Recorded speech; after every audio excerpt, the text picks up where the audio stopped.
Bubbly.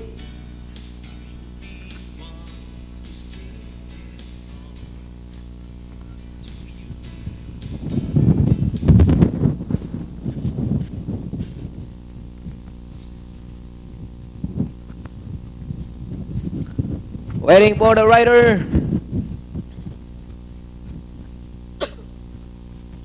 Horses in.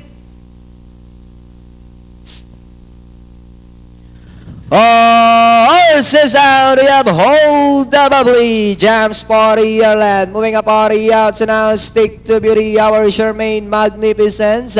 The San Diego Final Warning. And Baby Jade is the early trailer.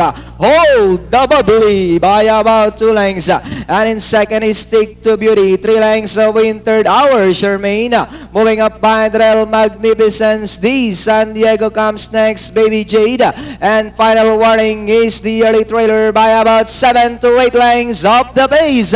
Meanwhile, we have Hold the Bubbly by about 4 lengths. And in second, still is Stick to Beauty, Magnificent, our Charmaine.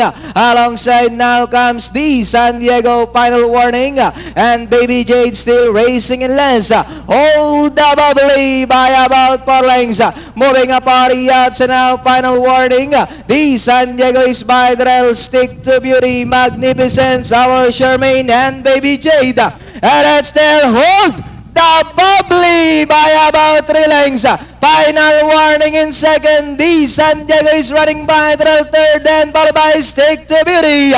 As they come down the last 200, Jesse Basilio Guse on Hold That Bubbly, this time by about 3 lengths. Final Warning now moving up Ari outside second. The San Diego. Hold the Bubbly, Final Warning is Ari outside. Hold the Bubbly, Final Warning. And finally, close finish. Hold the Bubbly, Final Warning. Gandang pagtatapos na naman between 2 and 4, mga kabayang Hold the Bubbly and Final Warning. Yes. Sakali